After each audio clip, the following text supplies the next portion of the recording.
Okay.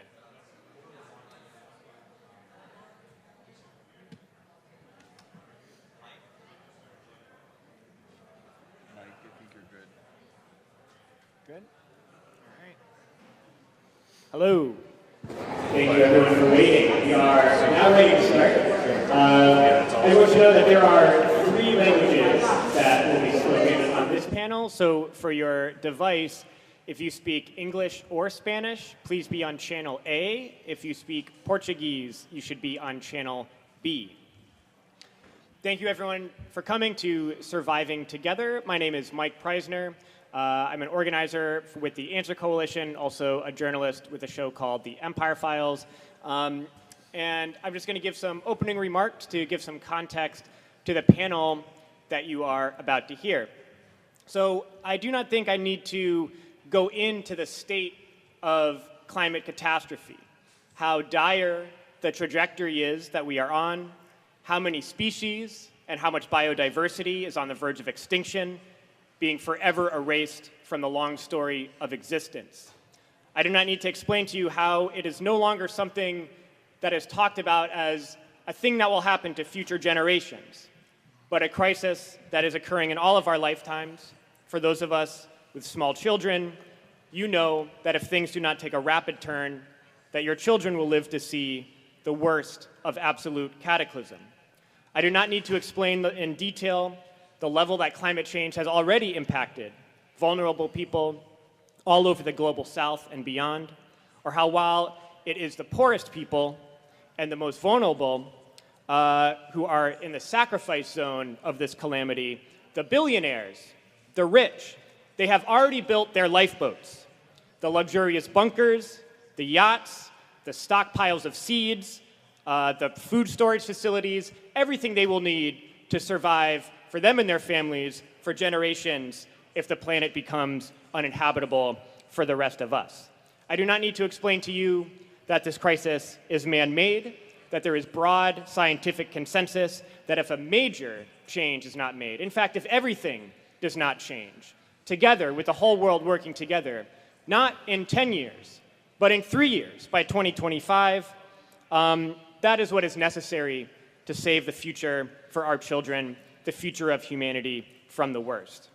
And of course, perhaps the biggest and most immediate danger of climate change is looming food insecurity, as more and more land becomes uninhabitable for human beings and for the crops that the world population needs to survive and to thrive. I do not need to detail any of those things to you because, of course, you are already deeply aware. And it's not just political people like you or people of conscience who are aware or people who come from the communities that are on the front lines of this climate disaster who are aware. This outlook is a constant source of anxiety for hundreds of millions of people around the world. The recognition that we are standing on the edge of a precipice is deeply felt by so many, and in a way we can feel a deep solidarity with each other across borders, in and out of this room, in our collective dread of what lies in the coming years. This, of course, will be a topic at Biden's Summit of the Americas. This is a great irony for him personally, given that he campaigned on ending Trump's belligerent destruction of the environment. Then in office, Biden already approved more permits for oil and gas drilling than Trump, in fact, a 34% increase, just days after declaring carbon emissions an existential threat to humanity. In fact, 2 days later, Biden offered up 80 million acres in the Gulf of Mexico for drilling and 300,000 acres of public land here in the US for drilling. And it's also a great irony for the US as a whole, given that the largest institutional polluter in the world is the US military. The colossal expanse of military bases, supply routes, weapons manufacture and weapons use, the dropping of bombs everywhere every day for training and oftentimes for killing, dumping chemicals and toxins into the ocean and into the soil, leaving places like Fallujah, Iraq, uninhabitable for human beings and for food crops for about 3 billion years. And in fact, in our recent investigations with Empire Files, we find that US officials, even the green officials, members of Congress, governors across the country, they say that the US military is actually the solution to confronting the climate crisis, because they're going to need a bigger military to deal with the war and refugees that they accept as an inevitability. And it is not just direct carbon emissions and pollution that is destroying the Earth from the Pentagon, but the use of this military machine to impose on other countries planet-destroying mechanisms of resource extraction. For example, why was it that Texaco and then Chevron was able to dump tens of billions of gallons of oil waste into the pristine Amazon rainforest? Well, because the Pentagon and the CIA overthrew a government in Ecuador that they did not like and installed a dictatorship that the first thing they did was tell Texaco they could do whatever they want without any restrictions to that habitat, to that rainforest. But US officials and their junior partners who are participating in this so-called Summit of the Americas say that they have the solution for what lies ahead. And to see what they mean and what their solutions are, you have to decode their language a little bit. I would guess that the word that you are going to hear used most often at the Summit of the Americas is the word democracy. But when they say democracy, we know they don't really mean democracy. I mean, they are happy to support dictatorships, police state monarchies, rigged elections all over the world, as long as those regimes fall in line with Washington, the Pentagon, and with Wall Street. So what do they really mean when they say democracy? They mean capitalism. If you replace the word democracy with the word capitalism when they speak, you get a much more honest and accurate statement of what they believe is their solutions and their vision for the future. They believe that despite what lies ahead, despite the undeniable fact that everything must change in the next few years, a situation you would logically think would require entertaining all possible solutions, they believe that whatever solutions are available, whatever solutions have at our disposal, they must follow one rule and one rule only, that those solutions must respect the rights of capitalism, the rights of a social order that puts ownership in the hands of a few, and an economic system driven by what is profitable. And not only that, but what can maximize profits. That's why when you hear from US officials, even these green officials, they talk about how great the companies are and their research development. They talk about tax breaks for buying electric cars and for companies that are building solar panels, putting more money into corporate research and development. This is their vision for how to solve the threats of food insecurity and climate crisis ahead. We know that it is the drive for profits itself that put humanity on this precipice, and that is not what can save it. It's absurd to think that the same thing that got us here is going to be our savior, especially at a moment like this when the clock is running out. What they really want is to replace one form of resource extraction with another, one form of resource theft with another. Corporations that mine copper and lithium want to supersede corporations that drill for oil and gas. It is a battle that they want to wage among themselves, which is not in any way a serious approach to solving the crisis, a crisis of this scale on such a short timeline, and does nothing but find new ways to exploit and destroy the land of poor and indigenous people. Biden's summit and its proposals won't change anything that caused this crisis in the first place. The issue of saving the planet is not separate from the political struggle, but it is not just about diagnosing the problem. Capitalism and imperialism, militarism is killing the planet, that is undeniable, but it is not Biden and his partners at his summit that have the solution, and it's definitely not the corporations that have the solution. The answers are right here in this room. This room contains the vision for how to change course and how to build a sustainable economy that functions in harmony with our planet and with all living things around us, including all human beings. And I just want to conclude with a story that I think is appropriate. Perhaps the most widely celebrated form or example of conservation and environmentalism by the US government is our national park system. Of course, our national parks are quite beautiful, and I encourage everyone to see them if they can. And if you go, you will see uniformed government workers who are protecting the forest, protecting the environment, making sure you don't litter, and all of that. It's all very idyllic and beautiful. And if you ask most Californians what their favorite national park is, most of them them will probably answer Yosemite. Yosemite is an epically beautiful place, but it's an even better example of what our message here is today. Yosemite was once home of the Awanichi people. In 1851, US militias violently expelled all of those people, burned their villages to the ground, and in the name of conservation, the US government stepped in to protect the forest. But the Awanichi people had a highly advanced method of maintaining the health of the forest and the food security of the forest in a way that,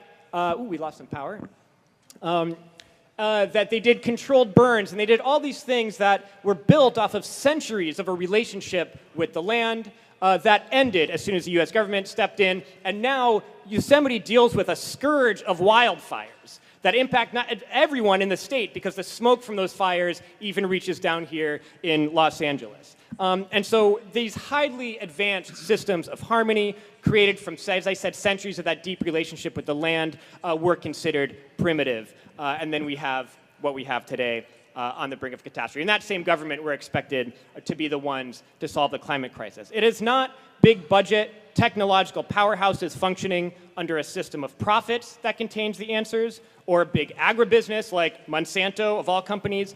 It is human ingenuity and cooperation, human connection and care, tapping into the wisdom of the past with a vision for the future. And our speakers today are representatives of that spirit.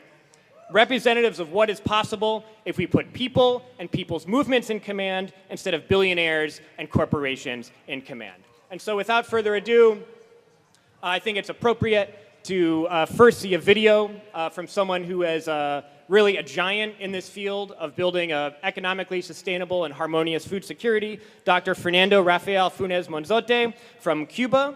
He is a distinguished agroecologist from Cuba who spent the last 20 years working to meet the challenges small-scale farmers face through large-scale agricultural approaches.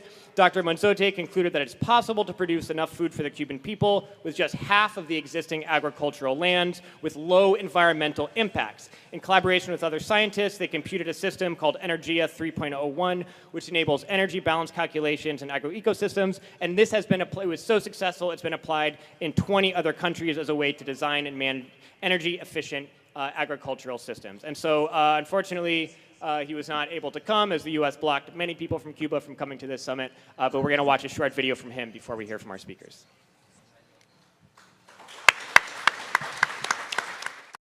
Mi nombre es Fernando Rafael Funes Monzote, yo soy agricultor. También he desarrollado una vida profesional, académica durante alrededor de 25 años y hace 10 años decidimos comenzar un proyecto de vida en el campo. Quiero agradecer la invitación a este panel de soberanía alimentaria y justicia climática. Un tema que llevo tratando alrededor de 30 años. Tuve el honor de ser fundador del movimiento cubano, junto a muchas otras personas, del movimiento cubano de agricultura orgánica y agroecología en Cuba a principios de los años 90. Específicamente ahora en el año 2022 estamos cumpliendo 30 años de la fundación de la Asociación Cubana de Agricultura Orgánica, que tenía los propósitos de contribuir a rediseñar el modelo cubano de agricultura sobre bases agroecológicas, persiguiendo la soberanía alimentaria como un propósito fundamental. Hoy tenemos una ley de soberanía alimentaria, seguridad alimentaria y nutricional en nuestro país, aprobado por la Asamblea Nacional del Poder Popular recientemente, el 14 de mayo, y ha sido un proceso, bueno, como decía, de alrededor de 30 años, justo en el momento que colapsaba el campo socialista mundial y Cuba mantuvo las banderas del socialismo como la única vía para lograr la justicia social en el mundo. La soberanía alimentaria es uno de los pilares fundamentales de la justicia alimentaria, la justicia climática, de lograr un sistema alimentario justo para nuestros países. Y la justicia climática y la soberanía alimentaria se logra justamente a partir de la unidad. La unidad de los productores, los procesadores, los comercializadores, todos los sectores de la sociedad, de la conciencia de los consumidores y lograr realmente un movimiento a través del mundo inclusivo, donde la concientización de lo que significa una alimentación sana para nuestras poblaciones es fundamental.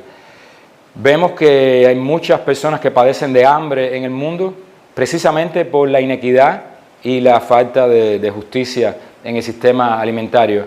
Necesitamos una mayor participación de toda la sociedad. En esa participación no están los discursos, no están solamente las declaraciones y no están solamente los propósitos de los gobiernos y de los países, sino está la capacidad de acción de las comunidades. Por eso, hace 10 años particularmente, yo con mi familia tomamos la decisión de regresar al campo, de comenzar un proyecto que denominamos Finca Marta, en la memoria de mi madre, que fue una soñadora por la justicia alimentaria y la soberanía alimentaria de nuestro país, en momentos que atravesaba Cuba por una crisis económica que todavía nos persigue a partir precisamente de todo el asedio que tiene el gobierno de los Estados Unidos contra nuestro país y que estamos tratando siempre de amortiguar, de sobrevivir, como dice el eslogan de este congreso. La sobrevivencia implica la resistencia que está todos los días en lo que hacemos, y la resistencia no solamente de personas individuales, de todos los que creemos que un mundo mejor es posible. En la práctica, esto se traduce para nosotros en producir de manera sustentable, en equilibrio con la naturaleza, se traduce en poner al servicio de la sociedad un ambiente sano, de producir alimentos en un ambiente sano y de que las personas entiendan de que estamos abocados en la actualidad a enfrentarnos a nuevos desafíos que nos presenta una economía desbalanceada, que nos presenta un ambiente desequilibrado, el cual no solamente tenemos que tratar de transformar, sino en muchos casos tenemos que aprender a adaptarnos y a crear sistemas alimentarios resilientes y sustentables.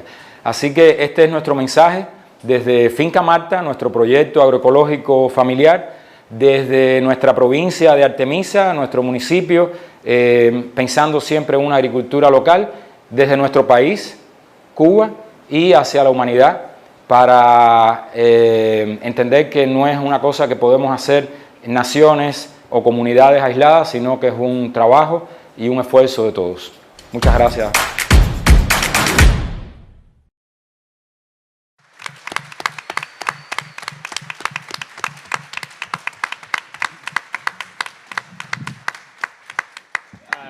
Really, it's an honor to get that message. There's actually a film called The Greening of Cuba that everyone should check out that goes more into this incredible story.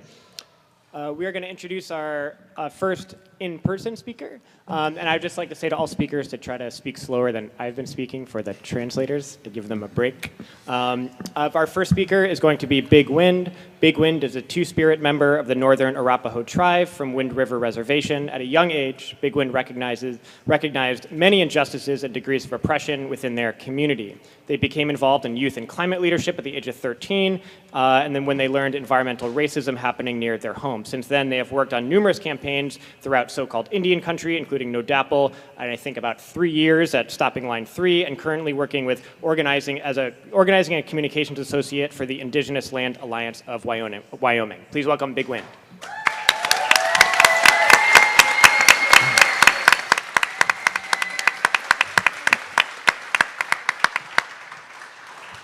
First, I'd like to introduce myself in Hinana Eitit, our sacred language.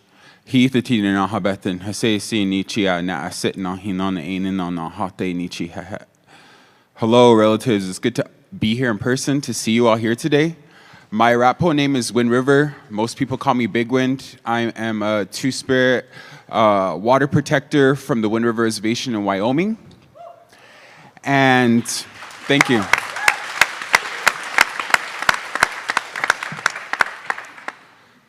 From the beginning, indigenous people have tried to teach settlers how to live on the land. We have a relationship with this part of Turtle Island. We have an interconnected relationship with this land. But yet, our voice has been muted, silenced. And for generations, they have tried to destroy us while they destroy Mother Earth. And we mourn for that destruction. Now is the time that we must join together and stand as one people to protect our Mother Earth. And I ask you, are we going to continue down this path of destruction? Or are we going to live in harmony with the environment and with each other? I'm a water protector who's fought on the front lines at Standing Rock and in northern Minnesota fighting Line 3 with ordinary people just like you because we understand one thing. We cannot ensure the health and well-being for future generations if we don't take action.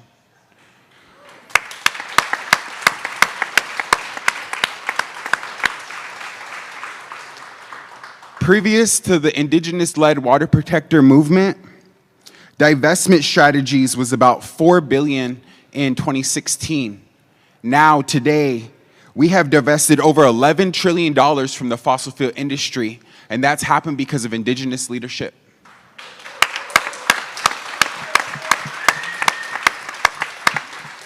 Not only has the No DAPL campaign rippled out into main consciousness, but divestment can work from any level, personal, community, and larger institutions. And Native youth are the ones that made that difference and are a part of the larger solutions of the survival of all of our species. Global inaction on climate change is creating catastrophic climate apartheid, in which it protects the polluters and the people who have fewer resources causing the least amount of pollution are experiencing the most burden all around the world. 80% of the world's biodiversity is protected by indigenous people, while we only make up 4% of the human population. And that's not by coincidence. That's because of our interconnected relationship that we have with land.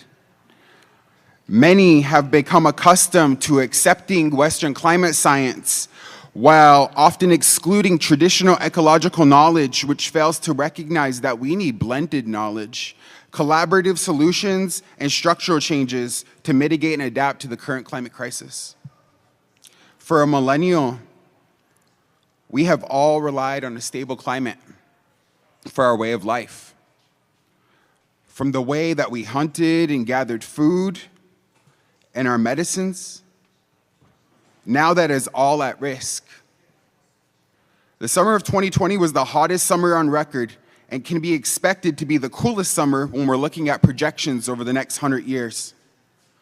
We're gathered here today because within our lifetimes, our lives depend on it.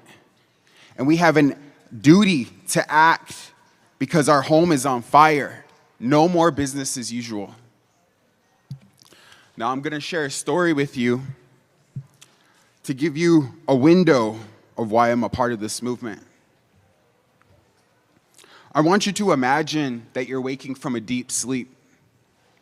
And as you're opening your eyes, you see the orange and pink hues tint the very edge of the horizon. You are in a teepee, and you can see the sky through the open flaps. As you're waking up, the birds are chirping, the women are laughing, children are playing, you smell food and campfire, and you hear an indigenous woman joyfully shouting, "It's Indigenous Peoples Day!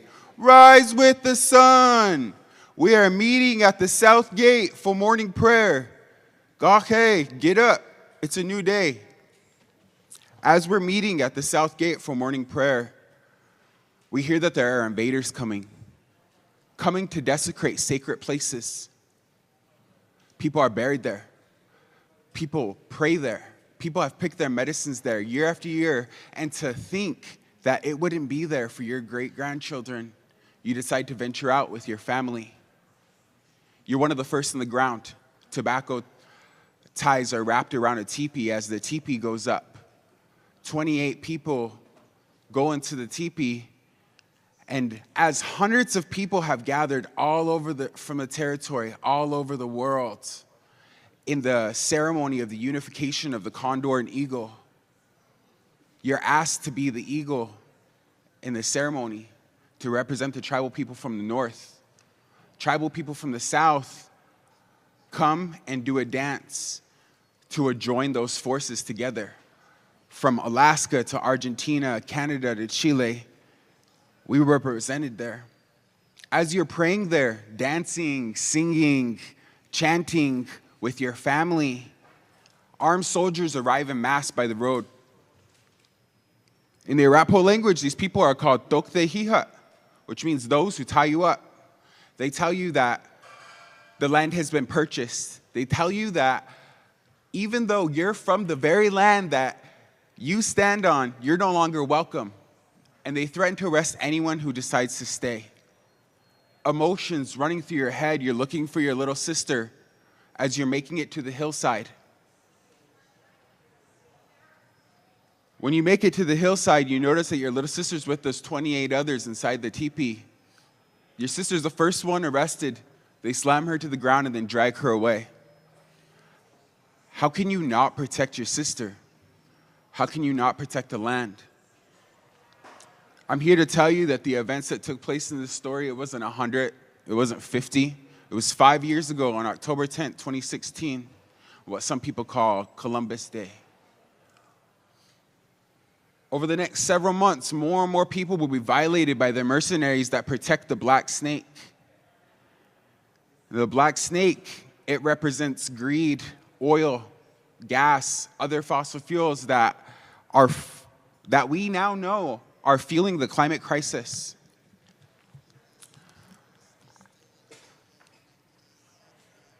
As time has went on, there has been a lot of millions of people were radicalized by the No DAPL movement. And resistance camps have popped up all over Turtle Island since then. When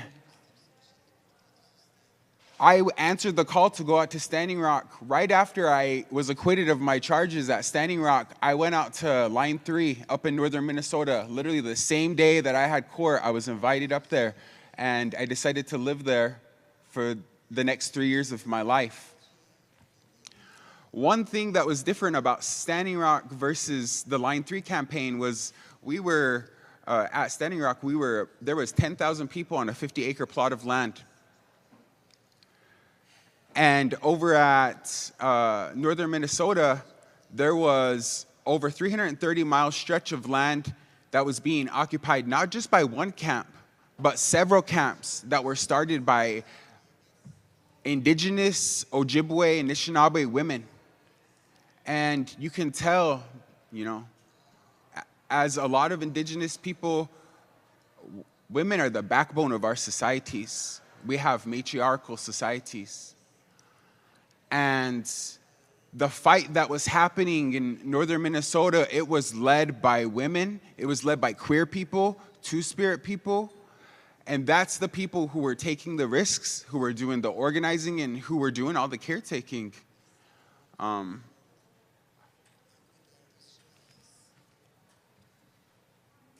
we're talking about fighting fossil fuel expansion to curb the climate crisis, when we look at our futures, there's going to be things that we're going to have to give up.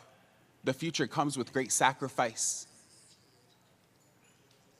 When we look at the Dakota Access Pipeline, we look at Line 3, Obama didn't stop the Dakota Access Pipeline, and Biden didn't stop Line 3. But you know what worked? I'll tell you what, we went to the Public Utility Commission hearings. We signed those petitions. We talked to those so-called elected officials. None of that worked. You know what worked? Direct action. People chaining themselves to the machines.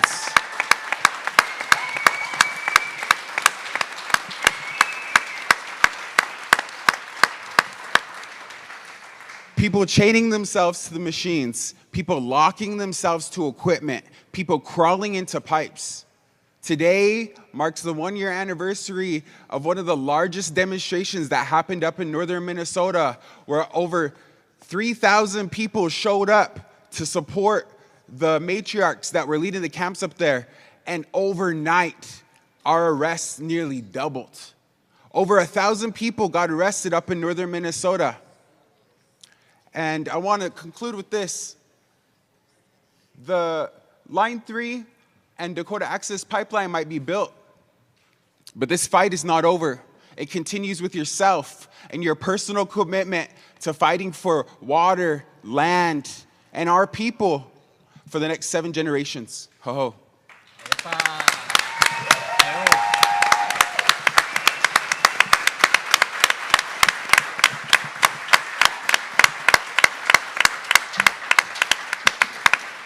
That's right. Thank you so much for that. Next, we're going to hear from Toya Mancinieri.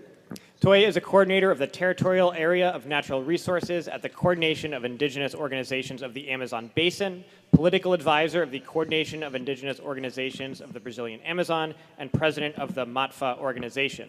A leader of the Mancinieri indigenous people from the southern region of the state of Acre, Toya has been defending indigenous rights and fighting for climate justice for decades. He is collaborating on discussions about the role of indigenous communities in the struggle against climate change and participating in the UN climate conferences. Please welcome Toya.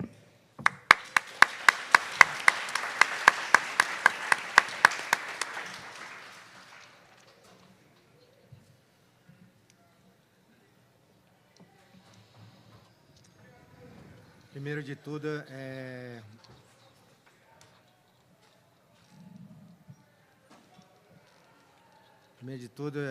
boa tarde a todos e todos. Fazer parte desse painel para nós da Amazônia brasileira é bastante importante. E dizer que eu não estou aqui sozinho. Not here alone.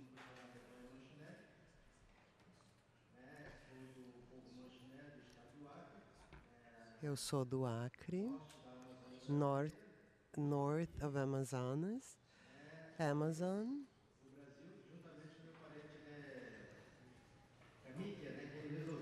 In Brazil, and through the cameras, he's from Xingu. A great work. Do his job, do his work to demonstrate a lot of work to be done through many deals. Is very systematic, and I understand a lot.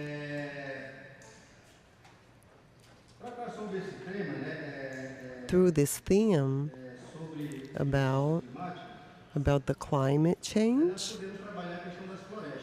we can work through the forests. The forests,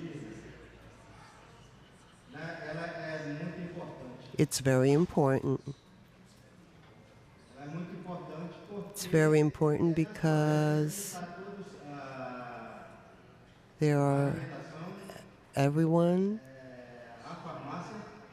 the pharmacy, drugstores, the bank, the economy, and the knowing of our ancestrals.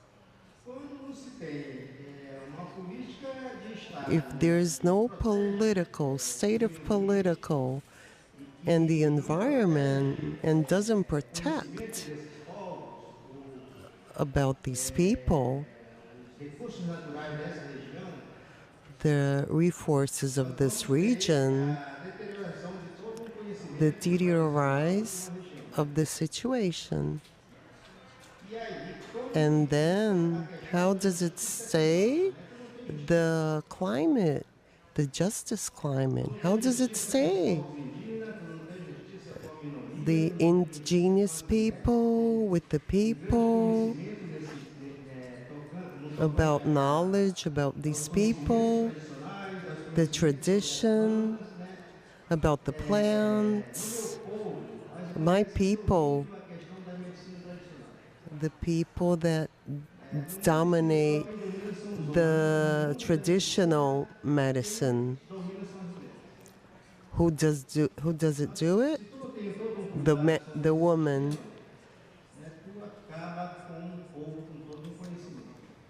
So it stops with all this knowledge. All you need to know of concerning what you eat, because sometimes what you need is certain types of food, certain types of water.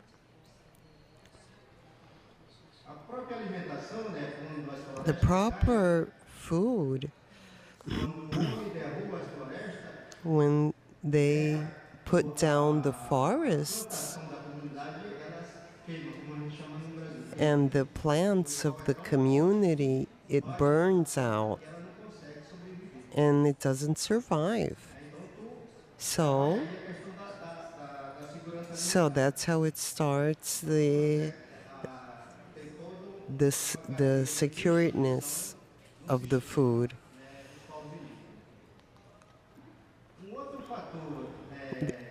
The other factor is also very bad of not participating of the indigenous when they don't participate. This happens in the Amazon. This is a study from ONU,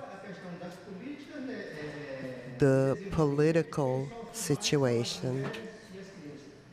So the woman and the kids, and more than the women of indigenous people, that's who suffers more.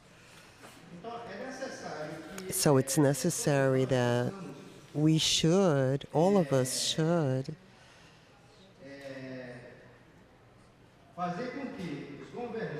make that the governments could cogitate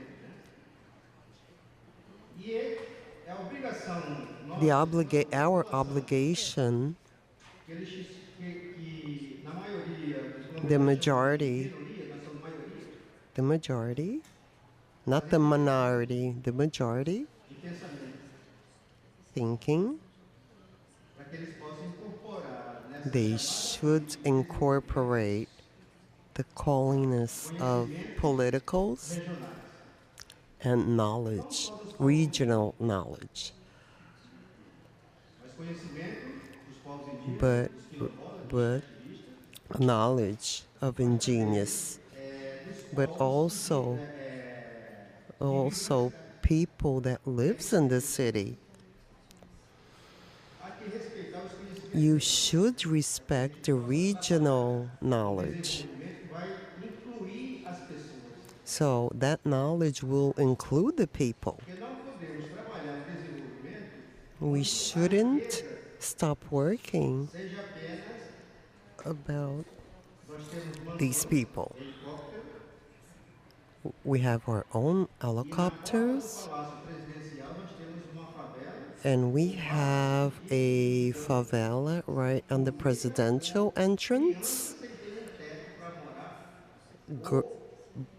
Little children that don't have a place to stay, a place to live.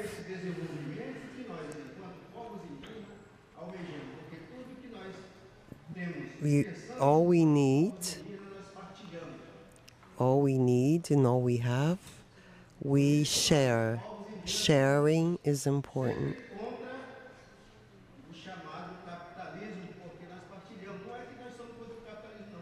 It's because the way you live,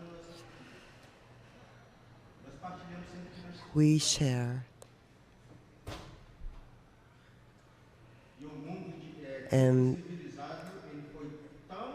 And the way you live is so mixed. The capacity, one word and another, but to lose this capacity. Lost the capacity of like hugging somebody and to like we lost that capacity. It's the moment of us like come back with this like balance. And if you want to save ourselves as a human people, otherwise we can do like good politics. We can do good laws in the Congress, but that's not gonna be effective because the effective is on our heart. It's not on like the reading things that we do. It's inside of ourselves. Like we have to multiply the situation so we can win. And I'm gonna finish with Fora Bolsonaro. Out Bolsonaro is the Brazilian president. Thank you so much, Toya. Next, I have the pleasure of introducing someone who I had the honor of working with personally, covering the Red Hill disaster in Hawaii. Kavena Ulaukala Kapahua came all the way from Oahu to be here, an organizer and activist with the Hawaiian independence movement, actually comes from many generations. I think your great-great-great-grandmother fought for the independence of Hawaii after the illegal overthrow by the United States Navy. Also an organizer or an activist in the labor movement and campaigns to protect and preserve Hawaii's sacred places. He is a proud member of the Hua Aloha Aina of Honolulu, the Hawaiian Revolutionary Organization that fought U.S. occupation of Hawaii since 1897. He's from the island of Oahu, and he has most recently been an organizer in the community campaign to shut down the U.S. military's Red Hill fuel storage facility, which poisoned the water in 2021, and which I believe to be a precedent-setting action, really the first struggle of its kind, an environmental struggle directly confronting the U.S. military in the way that it has, which had a victory that I hope he talks about. So please welcome Kavena.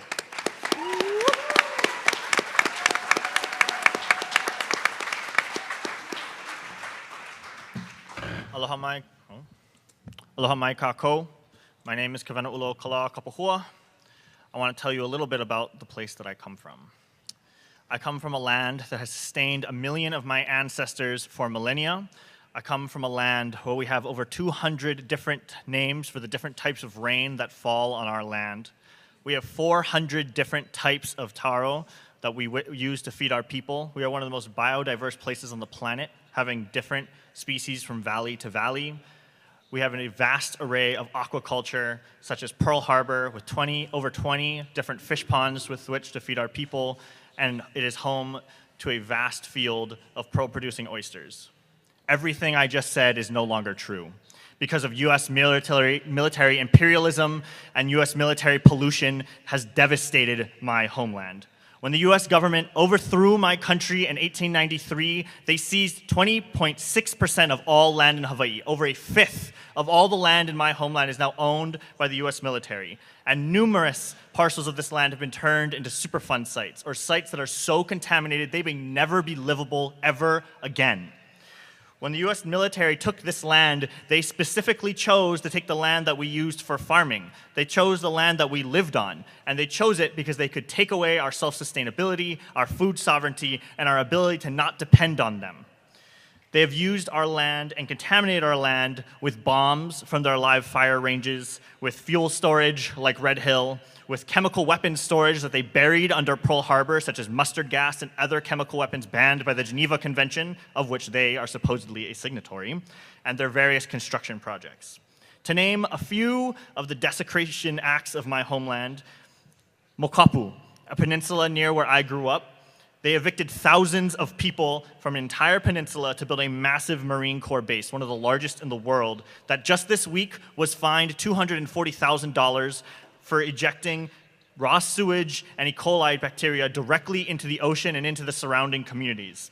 It is built upon fertile fishing grounds, some of the best in the entire archipelago, and upon burial grounds and sites, which they now use as bombing ranges and invasion practice. Makua Valley, they evicted thousands of people from this sacred valley. told them they would be able to go back when they were done, and then painted targets on people's homes and churches and farms and used them as bombing targets. Much of that community became homeless, houseless, and died on the streets. It is so polluted with ordnance today that it is inaccessible to us most times unless we have military permission and we have a military guide with us. Ko'olave. The US military, specifically the Navy, turned an entire island into a bombing range, which they bombed so hard they split the island open, they cracked it open and broke its water table so that it can no longer independently sustain life. Numerous countries are guilty of breaking Ko'olave because they did it during the RIMPAC military exercises of which many American US colony states operate and practice their wars of genocide. The destruction of our land and food sovereignty was not a mistake, it was intentional. When the US military took our land, they chose places for their military bases, they chose places which they would build their tourism industry, which changed the way we live our lives and stripped us from the land so that we may now be dependent on their low-wage service jobs in order to feed our families.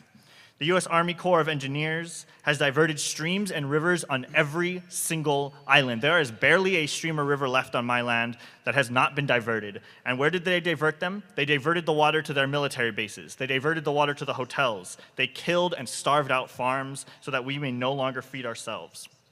Where does this bring us? This brings us to today. This is not ancient history. All of this struggle is less than 130 years old, but this happened just last year when, as Mike was saying, Red Hill Fuel Storage Facility leaked 19,000 gallons of fuel directly into our drinking water.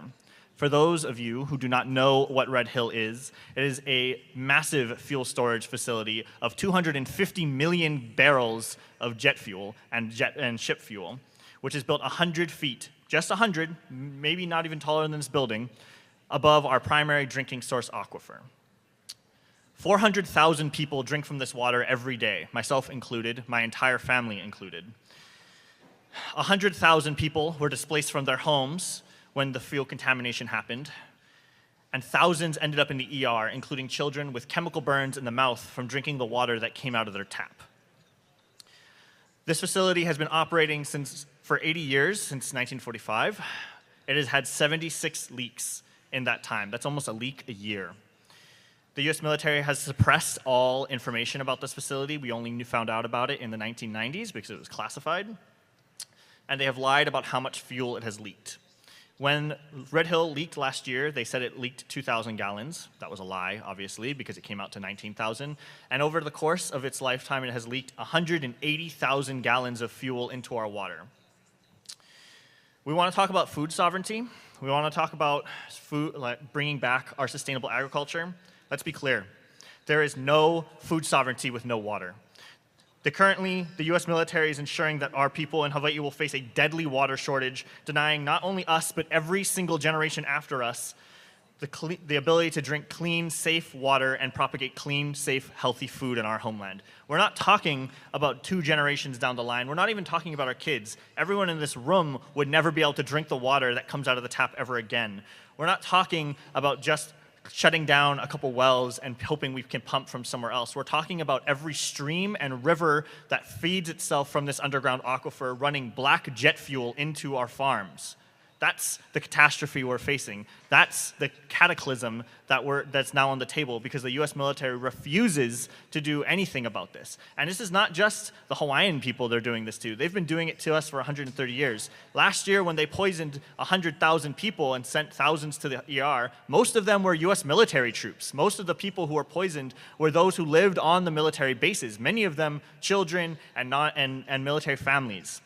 Which, of course, means that they got very little restitution from their employer who decided to poison them. In any other industry on this planet, if an employer poisoned their employees, there would be hell to pay. This is also a labor issue because all of us will have to continue to work and try to survive through this climate catastrophe, which is of human making, which can be stopped. And we know how to stop it because, as Mike said, in March of this year, the US military, specifically the DoD, conceded to the movement of the people to shut down Red Hill once and for all.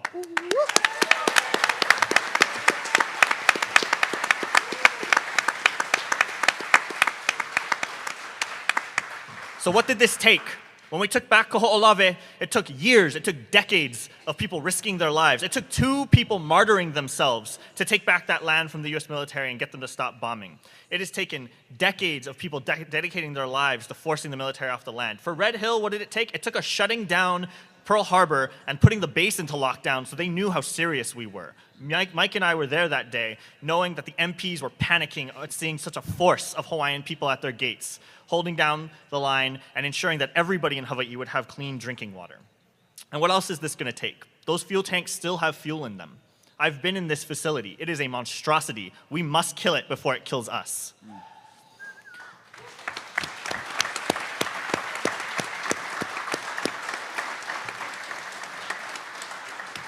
And make no mistake, these tanks are just one microcosm of the US military. If we don't stop them, they will kill us. And it is not just the Hawaiian people they will kill, it is not just the indigenous people they will kill. They poison my water today, they poison yours tomorrow. Yeah.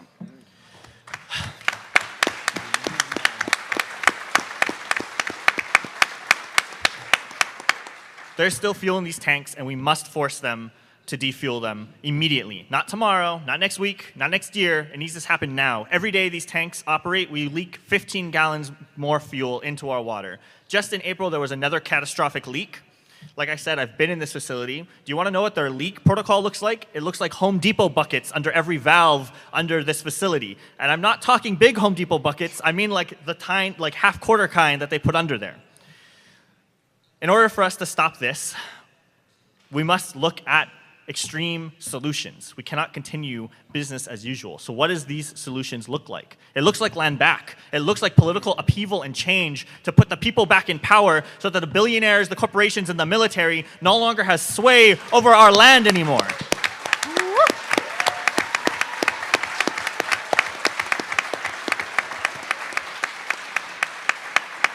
And so what's tangible to do here? In 2029, 46,000 acres of Hawaiian stolen land under military control is coming up for lease renewal. This land has been under military control under a 60-year lease for which they pay $1 single US dollar a year for. $1 single dollar for 46,000 acres of land. And what do they do with this land? They pollute. Pohakuloa, where they use depleted uranium munitions to bomb and do live fire exercises, which then gets into the air and causes some of the highest cancer rates in the entire Hawaiian Islands and the surrounding area. Makua Valley, which I've already mentioned, is littered with bombs and bullets where they have used tanks to drive over our sacred temples and burial sites.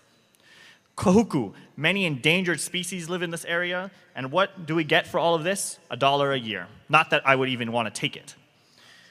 If we're going to take this land back, if we're going to sustain ourselves on our land again, if we are going to ensure that the US military no longer has a hold in the Hawaiian Islands through which to enact their genocidal imperialist wars across the Pacific and across Asia, if we're going to protect our land for the future generations so that my children and every child that comes after me is able to drink from our water again, we must take this land back, and we must never, ever let them come anywhere near the Pacific ever again.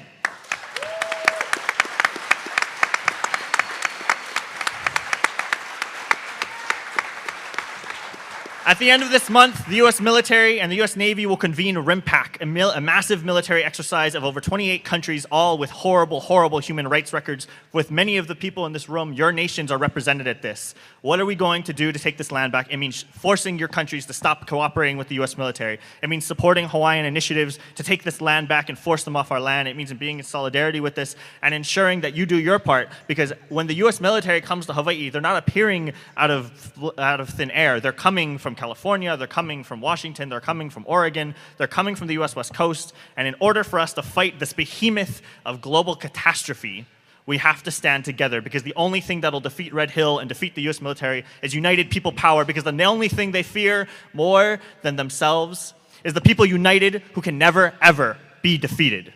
Thank you.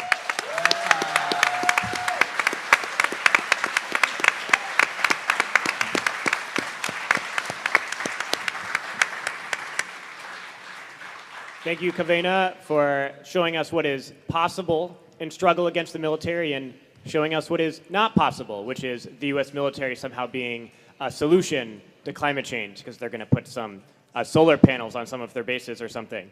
And of course, for demystifying the fantasy that most on the mainland have about Hawaii as a playground, a wonderful playground for tourists. and telling us the real story. Next, we're going to see our final video from someone who unfortunately could not be here for health reasons, Rosemary Witchell. Rosemary is a member of the Landless Workers Movement of Brazil, the MST, holds a degree in history from the Federal University of Paraíba, and has a specialization in agricultural residency, master's in territorial development in Latin America and the Caribbean. And please enjoy the video from Rosemary. Em nome do MST, queremos agradecer a oportunidade e assim saudar com afeto a nossa mesa e aos camaradas que participam da Cumbre de los Pueblos, que se propõe a debater essa temática tão relevante para o momento histórico. A temática alimentária e ambiental fazem parte da crise estrutural gerada pelo modo de produção capitalista. Disso não temos dúvida. Esse modelo de sociedade que não tem mais nada a propor à humanidade, senão mais fome, desnutrição e um expressivo contingente da população humana, cerca de bilhões de pessoas, em condições de vulnerabilidade. Vivemos uma profunda desigualdade social, uma destruição ambiental, violências e guerras de todos contra todos. Por isso, uma nova sociedade se impõe ante a irracionalidade e a barbárie do capital. E aqui, desde nosso país e desde o MST, queremos denunciar o genocídio promovido por grandes empresas do garimpo e em acordo com o governo brasileiro contra os povos indígenas da Amazônia. Denunciar o aumento da fome e da violência contra os e as trabalhadoras e trabalhadores. A crescente violência e misoginia contra as mulheres, a homofobia, o racismo, tendo como figura máxima dessas desprezíveis posições o presidente da República do Brasil e seus algozes. Vamos escutar o nosso último apresentador.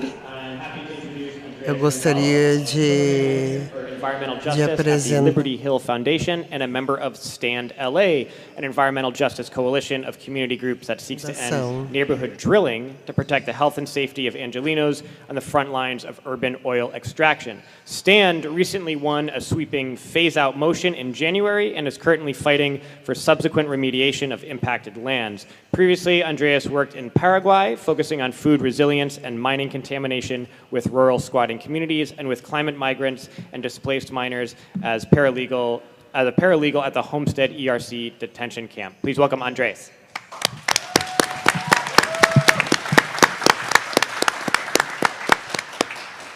Thank you, everyone. Check, check, check. Can y'all hear me? Okay, cool.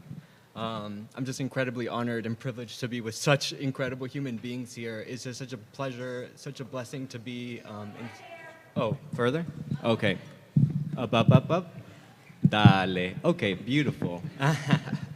So Stand LA, or Stand Together Against Neighborhood Oil Drilling, started in 2013 with 6 CBOs, frontline communities, all working at different points from Harbor area to South LA to the West Side to East LA, all addressing a common issue, right, which is the contamination and the placement of oil and drilling sites in Black and brown communities throughout Los Angeles.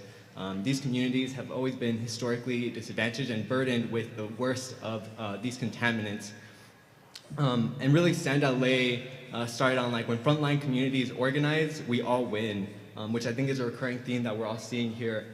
In the past, we have seen some major victories in this past year. Maybe some of y'all have been following this in the news. In September, we saw the county pass a phase-out motion to end oil drilling in Los Angeles. In the city, we just saw it in January, a phase-out motion that would end Los Angeles' status as the largest urban oil field in the country, right? But it doesn't just end there. I think which a lot of the comrades are pointing out here, right? These aren't just the policy fights, it's how are we taking direct action to stop these, right? Because if we just rely on policy, we're gonna be sitting here for 20, 50 years as oil companies continue to reap profits, continue to harm people, continue to kill our comrades, our friends, our families, our loved ones.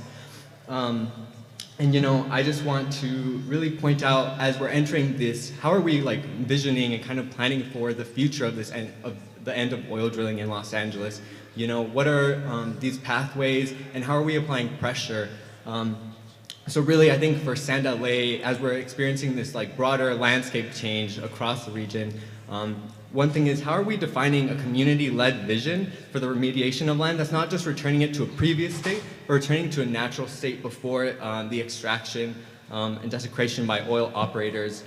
For so long, since the early 1900s, oil companies have come in here and passed the baton over and over, each reaping profits and leaving the hazards and burdens to frontline communities. And this results in infant mortality rates, miscarriages, tumors in minors, asphyxia, asthma, cardiovascular disease, so many issues. And some of this, you all may have seen this for folks just arriving to LA. You may have seen those oil wells as you're passing out of LAX. For some of y'all, you live right next to an oil well. These things are hidden, these things are in your face, they're behind murals, they're next to playgrounds, they're next to homes, they're next to hospitals, right? They're all in our backyards. So really, how are communities being centered in the reclamation and the remediation of these lands so that we're not just returning or abandoning these oil wells that so many have? There are 5,000 active oil wells alone in the county, and so many more that are just left idle and abandoned, still leaking, so poorly maintained. And these methane leaks are just constant and perpetual. You'll have oil sites where people just leave them just like floating by, they'll just, like security guards will just peace out. Oil spills where they'll be picking up with Home Depot buckets, it seems to be a recurring theme everywhere. Just a complete lack of enforcement. So our vision too is, how are we making sure that polluters are paying for this? That it's not just on communities' backs, on taxpayer money, right? That it's not just on city and county, but that oil companies who have been reaping the profit for decades are the ones also taking the massive amount of taking the cost of all of these repairs and healing to the land. We have an environment of regulation that's all of these agencies and all of these alphabet soup of different entities, and I'll just list out a few: city planning department, county planning department, LA fire department, SQAMD, CalGEM, CARB. We have so many different organizations, and yet we do not have enforcement on any of these sites. There are no resources to monitor them. No one is doing the actual work of enforcing regulations. So how are we making sure that whatever vision moving forward is on the bank account of all of these oil companies, that we are taking them for everything, that we are not just letting them get away with so much of years and years and years of theft, okay? Because people have died for this. These are our friends, these are our families, these are our comrades. There's probably people in this room who have been affected by this. Please look up on Frack Tracker. You can look up if there's oil wells right in your backyard. If you ever wonder why you may be feeling a certain way, why you may have asthma, why you may be prone to certain health impacts, I promise you there is a reason, okay? And these oil companies are at the cause. Now they're taking on these new logics, and some of y'all, if you go to these hearings, right, they're making the case of, oh, look at what's going on in Ukraine, look at what's going on in the world. We need to buy local, right? Buy local oil. Otherwise, we're gonna, contribute to oil companies in South America. These are the same oil companies here too, all right? Same shit, different name, okay? So really just in this visioning process, as we're thinking through making sure that oil companies aren't necessarily getting away with this essential lack of enforcement or regulation. And then really, I just want to, being in this space with you all, it just, I kind of felt like crying certain times. It just really charges my soul. And how are we really fundamentally rethinking our relationship to the land? Urban planning is a practice of white supremacy. I studied urban planning. I fucking hate urban planning. And it is the language of power. It is the language of power in cities and urban spaces. Yes, fuck urban planning. So my professors. Sorry, such a potty mouth today. How are we really fundamentally rethinking our relationship to land, right? Where we're not placing, oil wells, industrial uses right next to a daycare, to, daycares, hospitals. You have the Murphy site, the Jefferson site. Those are just a couple blocks away in South Central, University Park. Has anybody passed by Jefferson? Has anybody seen Murphy site? No, maybe, kinda? It's there, yes? Yeah, it's hidden up, right? But it's present. Look it up, I promise you. And if you look around, because of so many years of oil extraction, it becomes harder and harder to dig through. So if you want to access more and more oil, you have to pursue more radical and extractive practices, like acidification of the land, right? Basically loosening up all of the segments through the most worst chemicals that can exist on this planet. And what this does, it kills the land. You literally see the grass die. You see children, coughing up their lungs out. you know, right next to where all of these people live.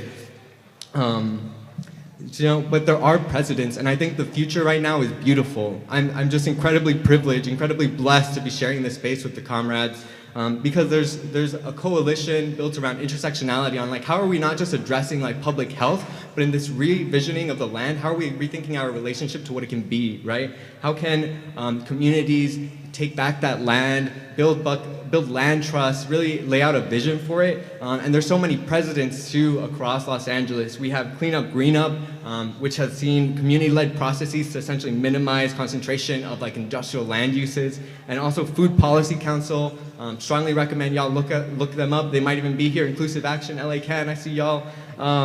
Who have like started pushing for things like good food zones, urban agricultural zones, legalized food vendors. These are some examples of ways that we can really rethink of bringing in different ideas to the table on how we can lay out this vision. You know, right now a lot of communities, CBOs, and to folks in Sand LA, that's Esperanza Community Housing, that's Redeemer Community Partnership, that's Black Women for Wellness, that's, you know, Physicians for Social Responsibility Los Angeles. So many incredible organizations, Community for a Better Environment, who are really rethinking what that relationship can be to reclaim brownfields and convert them for community uses, where we're not just selling them off to luxury housing, right, or to any of that bullshit, so that we're really centering on the needs of folks beyond just public health, but also housing, food security, you know, education and other services. And I just encourage you all to like, you know, look up what's around you, see who the comrades are organizing in your spaces. Sand LA is a coalition, but it's also highly localized with folks working at different intersections throughout the space, throughout Los Angeles. And yeah, I think that's pretty much all I got. Thank you.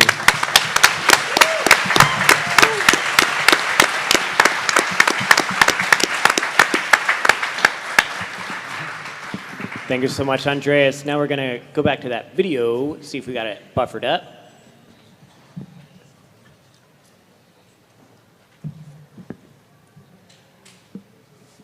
Em nome do MST, queremos agradecer a oportunidade e assim saudar com afeto a nossa mesa e aos camaradas que participam da Cumbre de los Pueblos, que se propõe a debater essa temática tão relevante para o momento histórico.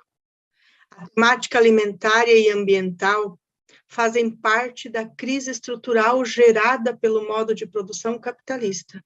Disso não temos dúvida. Esse modelo de sociedade que não tem mais nada a propor à humanidade, senão mais fome, No more hungriness, no more desnutrition. Many of the millions of people, not equal social, equal society, destruction, environment, desnutrition, violence, wars against everybody.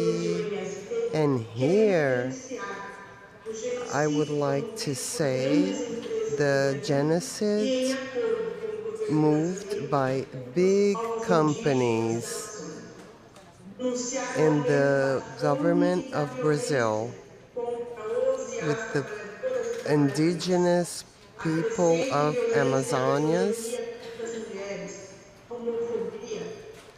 homophobia, racism, the maximum figure, and the president of Brazil, and not realizing the reform agraria of devastation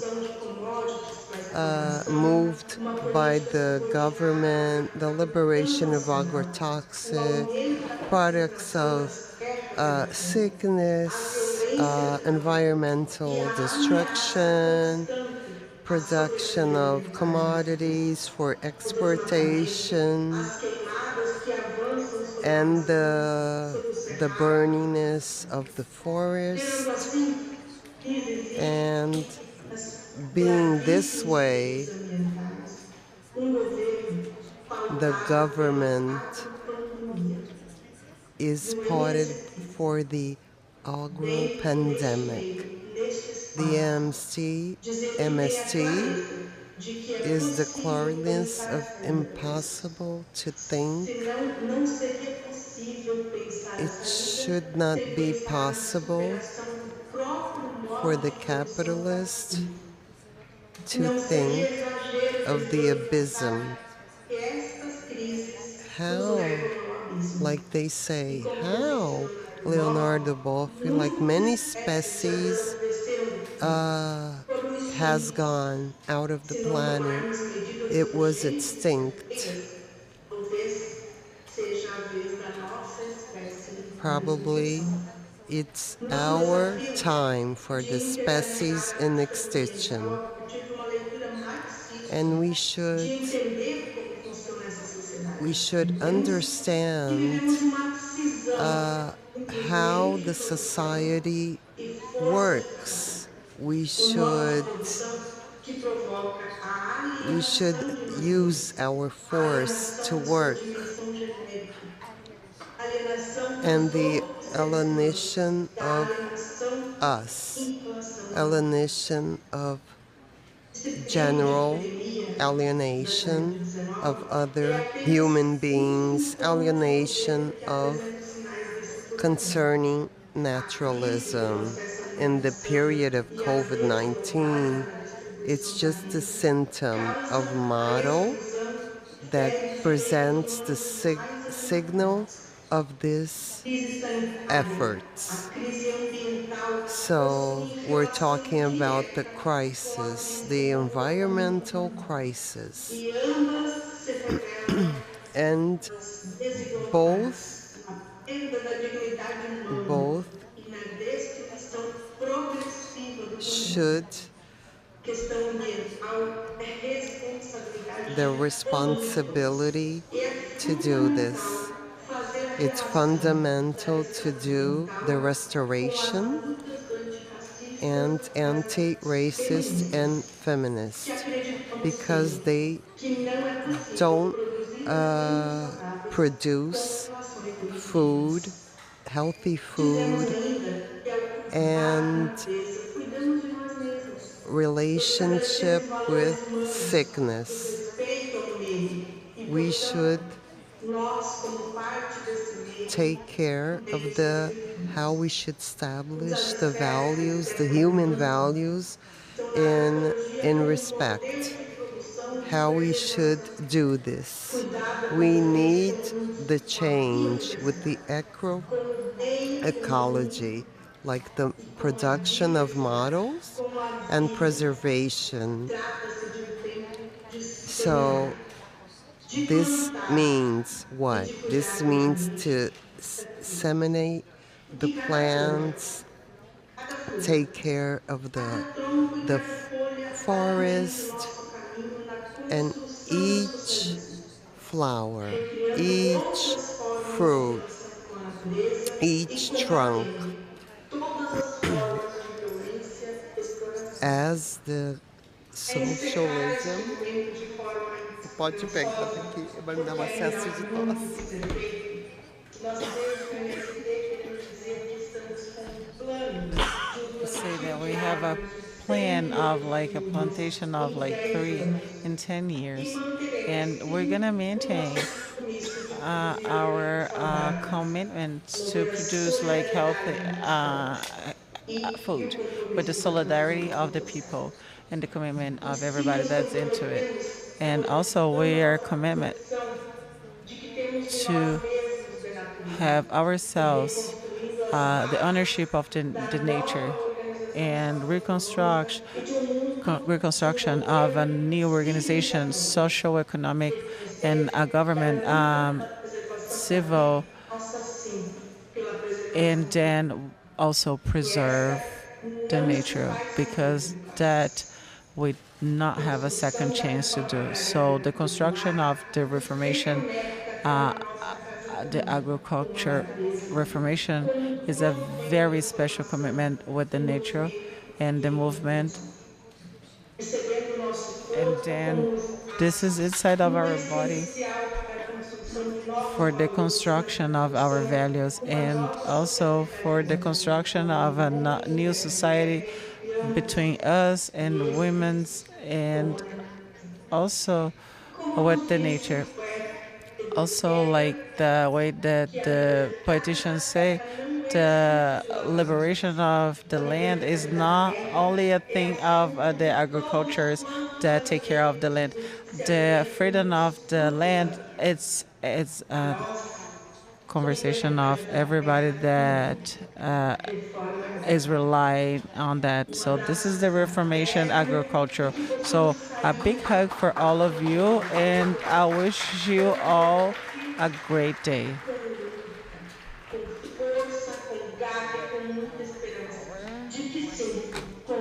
In power, we will be able to get like a word for all of us. Thank you.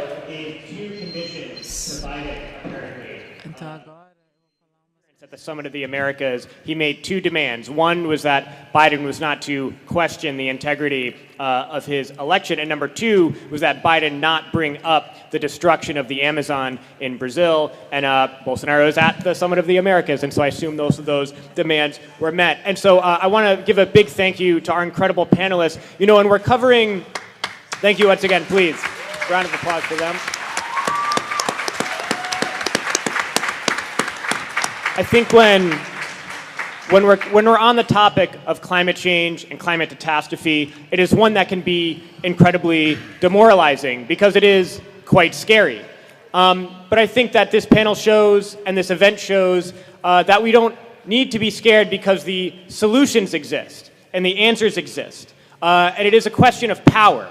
And who has the power? Is it the rich? Is it the billionaires? Is it the corporations? Is it the small political elites that protect them who have power? Or is it the people and people's movements who have power? And you can tell by who was and who was not invited to the Summit of the Americas. What do they all have in common, the countries that were not invited to the Summit of the Americas? Well, they say it's about democracy or whatever, but they invited Brazil, they invited Colombia, the two most despotic and dangerous places for social activists and union leaders in Latin America. But who did they not invite? They invited the nations who do not respect as their utmost priority the rights of big capital and the rights of corporations. And so I think that it's easy to be demoralized when we talk about what is ahead. But if you take inspiration from what you've seen here, and also inspiration in the fact that at this moment we can see, which is separate from decades past, that the influence of the United States around the world and the US empire is waning. The popularity of capitalism, the dominance of capitalism is waning, and we can replace that with the spirit and the solidarity that you find here at the People's Summit. And so I urge everyone to take hope in that, of course, and we must demonstrate that hope. Tomorrow at 5 p.m., we will all be marching to the Summit of the Americas, and so let's give a real visual representation of what we can offer here as a people.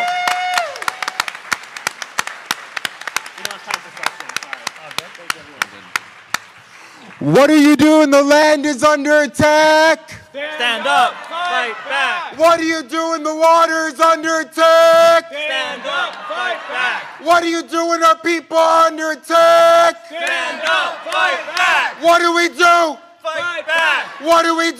Fight back. What do we do? Fight back.